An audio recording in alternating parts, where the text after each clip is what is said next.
कैजू labourers Jammu Kashmir के खासकर Ganderbal district के जो कैजू लेबरर्स हैं महकमे जंगलात में जिन्होंने अपनी जवानी जो है सर्व की है, उन्हें बाहर का रास्ता जो है दिखाया है। आपको बता दूं कि जितने भी फॉरेस्ट सिंध डिवीजन के कैजू लेबरर्स थे करीबन 256 नंबर उनके बताए जा रहे हैं, जिन्हें आप कहा गया है कि जनाब आपकी अपॉइंटमेंट जो है इलीगल तरीके से हुई है और डिसएंगेज किया जाए इन्हें जल्द से जल्द।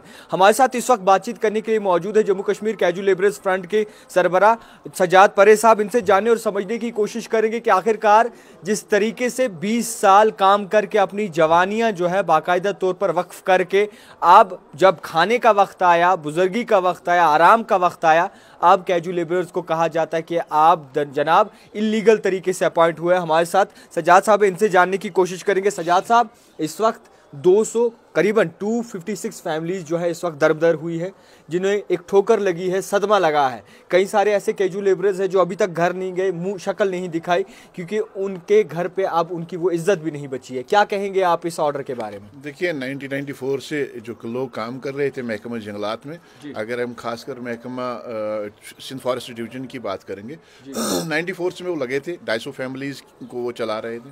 तो आज वो इस आश और उम्मीद में थे कि हमारी सर्विसेज को रेगुलराइज किया जाएगा, हमारे ऊपर मिनिमम वेज एक्ट का इतलाक होगा, जैसे चीफ सेक्रेटरी साहब ने ऐलान किया, जैसे कि वज़ीर आज़म साहब ने इस हवाले से आश्वासन दिया है, उन्होंने ऐलान किया on the floor of house. और 5 अगस्त के बाद वज़ीर आज़म साहब ने भी, ऑनरेबल होम मिनिस्टर साहब ने भी इस चीज़ का ऐलान किया था। अब वो तो यही आस लगाए बैठे थे कि हमारे साथ इंसाफ होगा, रेगुलराइजेशन हो जाएगी, मिनिमम वेज एक्ट का इतलाक होगा, लेकिन वो इस चीज़ से बेखबर थे कि हमें 20 साल गुजरने के बाद, अपनी सारी जवानी यहाँ के महकमे जंगलात को देने के बाद, कि हमें बाहर का रास्ता दिखाया जाएगा। ये अफसोसनाक है, ये जुल्म है, ये सरासर नाइंसाफ़ी है।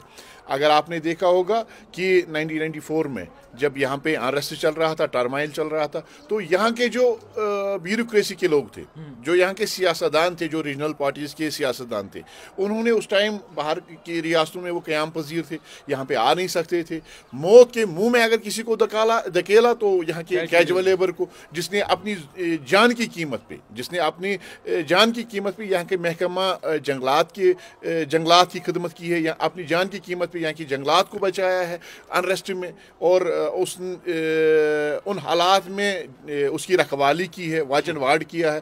तो आज उसको ये कहा जा रहा, उस वक्त ये ब्यूरोक्रेट नहीं थे, उस वक्त यहाँ के सियासतदान यहाँ पे मौजूद नहीं थे, आज उनको ये कहा जा रहा है कि आप अनएथोराइज्ड हो।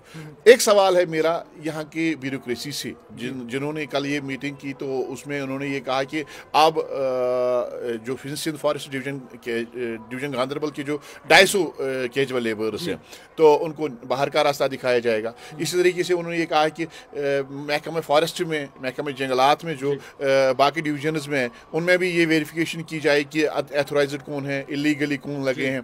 अगर कोई लगा है तो आप उनको बाहर का रास्ता दिखाइए।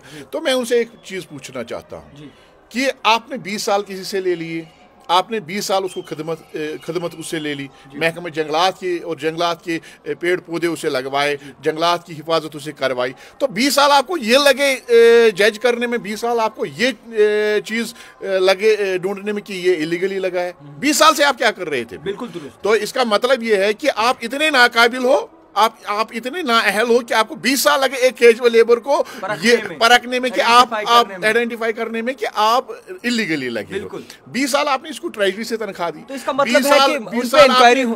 20 साल आपने इनको ट्रेजरी से तनख्वाह दी, फाइनेंस डिपार्टमेंट ने इसको माना, 20 साल आपके एडमिनिस्ट्रेटिव डिपार्टमेंट ने इसको माना। 1950 लोग हैं ये जम्मू कश्मीर फॉरेस्ट डिपार्टमेंट में। अगर हम कश्मीर प्रोविंस की बात करेंगे 1450 लोग है, 1450 लोग नहीं है, ये 1450 फैमिलीज का मामला है। बिल्कुल 1450 फैमिलीज को आप इस टाइम ये कह रहे हो कि आप इलीगली लगे हो। पहले आपको जो आपकी जो यहाँ की हिस्ट्री है, तो आपको मुताला करना चाहिए था, डॉक्यूमेंट्स का मुताला करना चाहिए था। सरकार ने, जितने भी यहाँ पे कोलिशन सरकारें आई, उन्होंने कमिटीज़ बनाई, हाई पावर कमेटी के नाम से, बायोमेट्रिक कमेटी के नाम से, हाउस कमेटी के नाम से, आधार बायोमेट्रिक की कमेटी के नाम से, हाई लेवल कमेटी के नाम से, तो उन सारी कमेटी, कैबिनेट सब कमेटी के नाम से, उन सारी कमेटीज़ ने ये रिपोर्ट दे दी कि ये लोग लगे हैं, काम कर रहे हैं, इनके बगैर डिपार्टमेंट नहीं चल सकता है। आज आप ये कह रहे हो, और उन्होंने सिफारिश भी ये दी है कि इनको रेगुलराइज करने की ज़रूरत है, ये इंसानी और समाजी मामला है। तो आज आप ये कह रहे हो कि 20 साल के बाद ये इलीगली लगे हैं। अगर आपको याद होगा कि हमने हंगर स्ट्राइक की थी और उस वक्त के फाइनेंस मिनिस्टर हसीब रावू साहब आए थे, तो एक एग्रीमेंट हुआ था सरकार और हमारे दरमियान। तो उसने उस एग्रीमेंट का हवाला on the floor of house assembly में भी उस चीज़ का ऐलान किया था कि आप यहाँ के आर्जी मुलाजमीन को हम रेगुलर करने जा रहे हैं, और एक SRO इशू किया गया था, SRO 520। तो उस SRO 520 के तहत हमारी सारी सर्विसेज को माना गया और ये कहा गया कि आपको रेगुलराइज भी किया जाएगा। अब हालात ऐसे थे कि उस पर काम नहीं हुआ, एक मामला ये। और दूसरी बात, इनको ये भी देखना चाहिए इन ब्यूरोक्रेट्स को कि 105 गवर्नमेंट ऑर्डर नंबर 105 PD आप 2010 25 अक्टूबर 2010 को निकाला गया। उसमें रूरल डेवलपमेंट डिपार्टमेंट को, हायर एजुकेशन डिपार्टमेंट को, फॉरेस्ट डिपार्टमेंट को, PHE इरिगेशन फ्लड कंट्रोल को, R&B को, एग्रीकल्चर प्रोडक्शन को, PDD को एथोराइज किया गया। वहाँ के जो गेस्टेड ऑफिसर्स है, फॉरेस्ट के जो रेंजर ऑफिसर है या उनका DFO है, उसको एथोराइज किया गया जहां पे भी आपको जरूरत होगी यू कैन अपॉइंट, आप एक फॉर्मल ऑर्डर इशू करने के बगैर भी उनको एंगेज कर सकते हो। क्या वो ऑर्डर सही था? क्या आज का ऑर्डर सही है?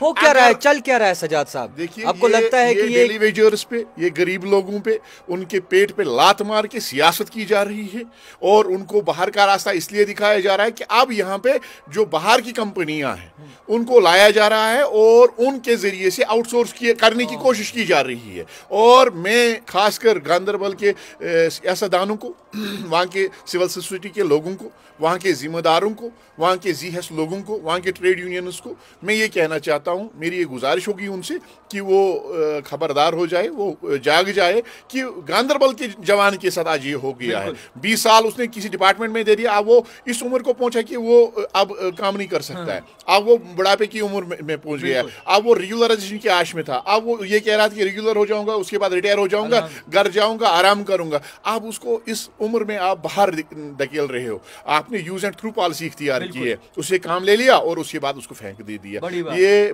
बहुत बड़ी नाइंसाफी है। आप क्या कहेंगे आखिर में तमाम कैजुअल लेबरर्स उनसे जिनने अभी बाकायदा तौर पर बेदखल करने की पूरी मनसूबा बना लिया? देखिए, महकमा जंगलात में जो इन्होंने मीटिंग में जो फैसला इन्होंने ले लिया है, उस फैसले में एक दो चीज़ें ये भी है कि आपने सर्टिफाई करना है कि हम मास्टर रोल पे किसी को तनख्वाह नहीं दे रहे हैं। अब जहाँ पे ज़रूरत है वहाँ पे आप आउटसोर्स करिएगा, वहाँ पे आप ठेकेदारान के ज़रिए से मज़दूरों को ले लीजिएगा। और ये उसमें ये कहा गया है कि आप इलीगल अनएथोराइज्ड कैजुअल लेबरर्स को देखिए कौन कौन है, उनको बाहर का रास्ता दिखाइएगा, जैसे गांधरबल में आज किया गया है। तो ये सरासर नाइंसाफ़ी है और इस नाइंसाफ़ी से घबराने की ज़रूरत नहीं है। इस वक्त क़याम आ गया है, इसमें सजदे की ज़रूरत नहीं है, इसमें लड़ने की इस्तिकामत का मुज़ाहिरा करना होगा, सब्र से काम लेना होगा। आप दरवाज़ा खटखटाइए अदालती उज़्मा का, आपके पास तो सारे ऑर्डर्स मौजूद है। सरकार ने ये माना है, हमारे साथ एग्रीमेंट्स किए हैं कि डेली वेजर्स कैजुअल लेबर्स को रेगुलराइज किया जाएगा। SRO 520 आ गया है।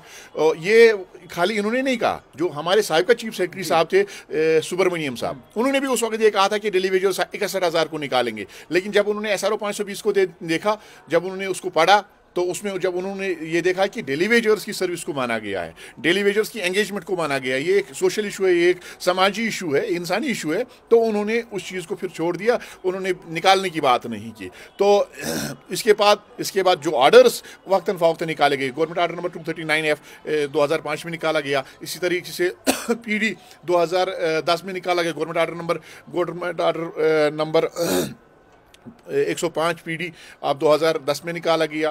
तो इस चीज़ को देखते हुए SRO 500 इन सब चीज़ों को लेके वो कोर्ट जाइए, अदालती उज़्मा का दरवाज़ा खटखटाइए, इंसाफ उनके साथ होगा। लेकिन घबराने की ज़रूरत नहीं है, फिक्रमंद होने की ज़रूरत नहीं है। हमारे कॉन्स्टिट्यूशन ऑफ इंडिया ने हमें हक दे दिया है, आप अपने हक के लिए एहतिजाज कर सकते हैं, रोड पे आ सकते हैं, सरकार के सामने गुहार लगा सकते हैं, एक नाइंसाफ़ी कर सकता है। लेकिन ब्यूरोक्रेसी में और जम्मू कश्मीर की UT सरकार में बहुत से ऐसे अफसरान भी है जो हमदर्द है, जो नेक दिल है, नरम दिल है, तो जो डेली वेजर्स का, जो यहाँ के गरीब मुलाजमीन का दुख दर्द समझ सकते हैं। हमें LG इंतज़ामिया से पूरी उम्मीद है, यहाँ के चीफ सेक्रेटरी साहब से पूरी उम्मीद है कि वो इस चीज़ को देख कर इनके साथ इंसाफ करेंगे। खैर, सलाम है आपको जिस तरीके से आपने उन्हें एक हौसला दिया है और कहीं ना कहीं आप अव्वल दिन से उनके साथ खड़े हो। तमाम फॉरेस्ट सिंध डिवीज़न के जितने भी कैजुअल लेबरर्स हैं जिन्हें आप बाहर का रास्ता दिखा रही है सरकार, तो फिलहाल मैं ये कहना चाहूँगा एक बड़ा ही मजाक किया गया है उन कैजुअल लेबरर्स के साथ। उनकी ज़िंदगियाँ इस वक्त जो है कहीं ना कहीं परेशानियों में हैं और उनकी फैमिली इस वक्त दर बदर है। दिखती रही द टाइपराइटर जावेद खान के साथ।